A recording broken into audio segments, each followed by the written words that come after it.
Boa tarde, eu me chamo Livio Ferreira. Estou aqui fazendo a apresentação de um trabalho da disciplina de Instrumentação para o Ensino de Física da professora Simone pela Universidade Federal do Pará.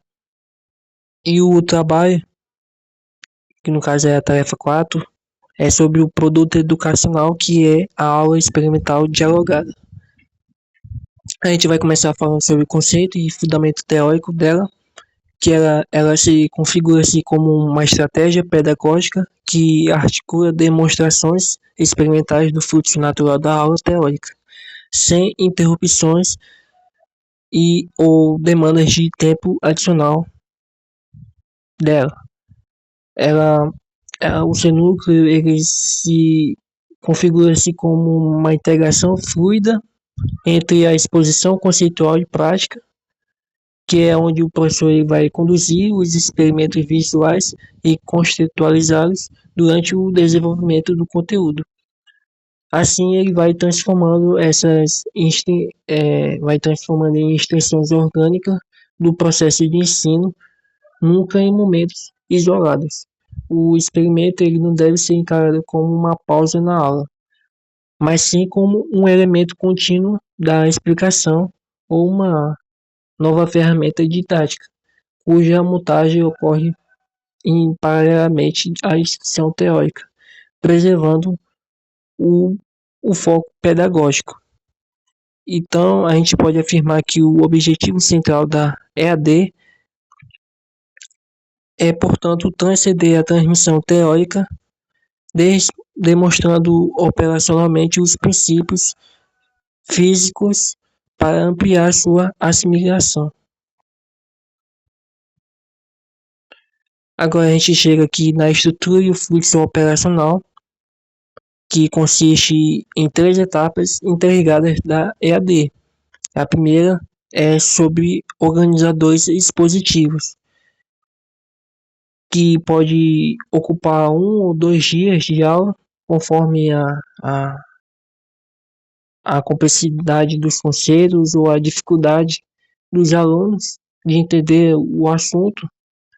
É nesta etapa que o professor vai introduzir as ideias, como os conceitos de energia e ondas, por meio de registros escritos no quadro, também fazendo comparações e analogias do cotidiano do aluno e também utilizando os recursos visuais, assim valorizando a escrita como uma ferramenta cognitiva para a fixação de substituições fundamentais. A próxima etapa, que é o aprofundamento conceitual, ela vem naturalmente em sequência, consolidando as suas noções de base com estratégias diversificadas na aplicação prática dessa pesquisa. No caso dessa dissertação que eu escolhi, ela se recorreu a apresentações em PowerPoint com animações de fenômenos ondulatórios, como a propagação em cordas, e também com simulações pelo simulador PET, que ilustra grandezas como frequência, amplitude e o comprimento de onda, assim mostrando as suas fórmulas e montando os cálculos. Esses recursos eles não apenas concretizam abstrações, mas também preparam o aluno para reconhecer nos experimentos subsequentes padrões análogos ao visualizados virtualmente, evitando que a prática se reduza a uma ilustração desconectada. E por fim, a gente chega aqui na síntese integradora, que é realizada preferencialmente em um encontro dedicado à revisão dos conceitos. No caso, a revisão, ela se insere no fluxo da aula sem interrupções, que é quando o professor ele vai retomar os pontos-chave numa revisão rápida dos conteúdos trabalhados no bimestre e montar um esquema, os aparatos com a colaboração ativa dos alunos. O que montar tudo que foi estudado nos experimentos, os conceitos dos experimentos. Aqui tem a imagem ilustrando aqui cada uma das etapas que foi feita.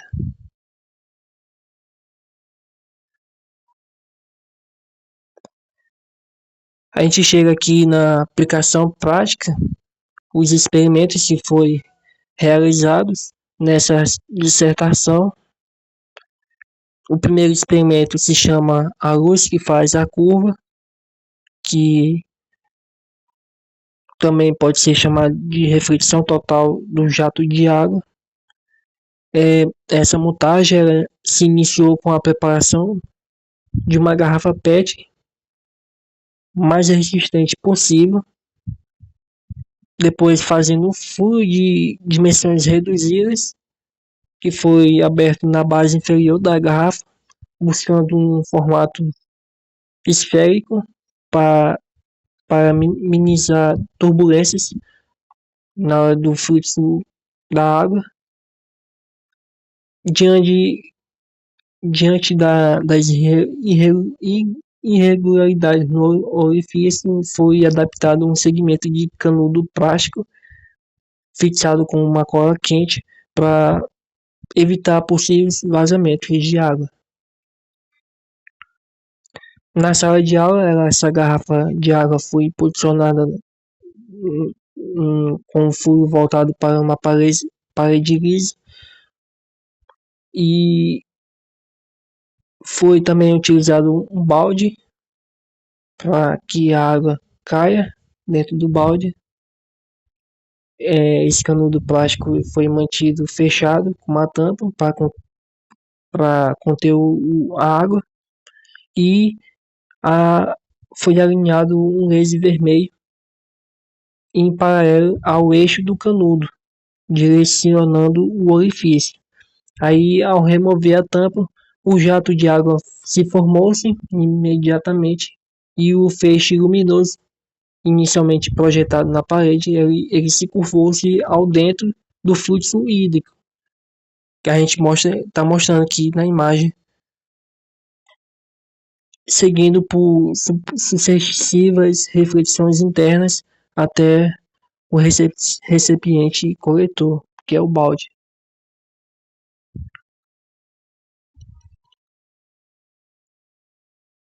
Esse experimento ele se vinculou-se diretamente à etapa expositiva da aula experimental dialogada.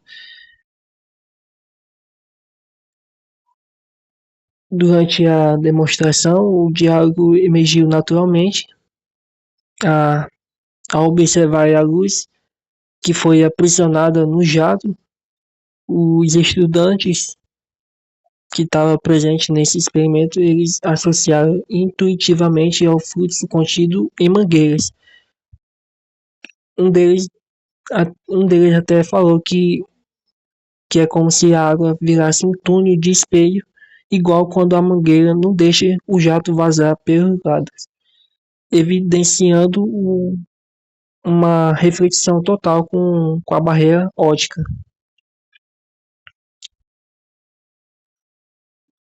Também a gente tem um outro experimento montado nessa dissertação, que é o microscópio de refração.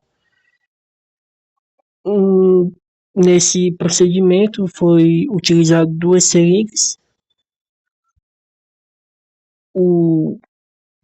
também coletaram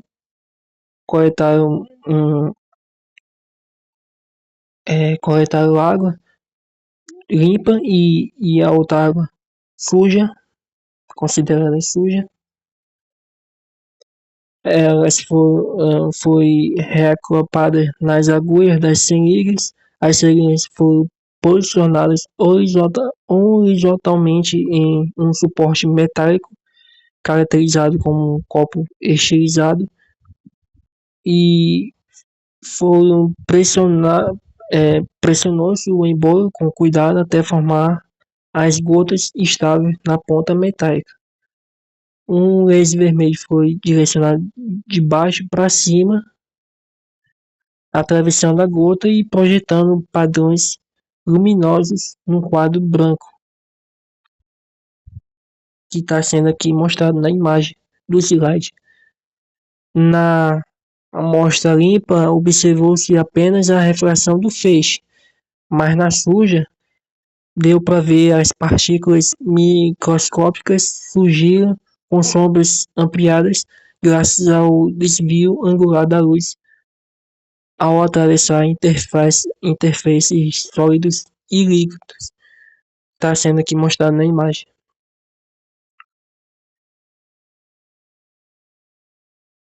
E por fim, a gente chega aqui na síntese conceitual e o vínculo com o princípio de Fermat, que ambos os experimentos eles concretizam o princípio de Fermat, o princípio de que a luz ela segue trajetórias que minimizam o tempo óptico, embora tal fundamento tenha sido reservado para o aprofundamento docente.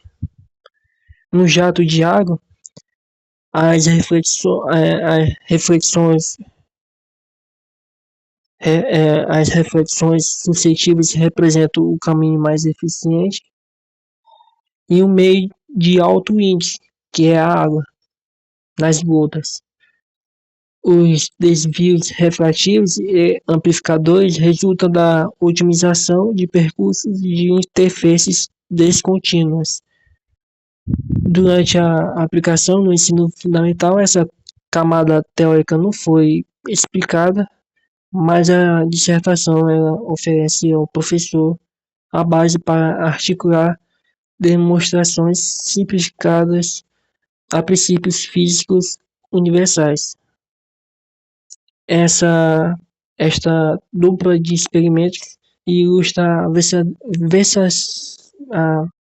a rapidez da EAD com materiais cotidianos e a montagem de áudio, transformando em recursos potencialmente significativos quando integrados a uma estratégia pedagógica intencional, onde o diálogo e a contextualização se encontram a transposição do abstrato ao concreto.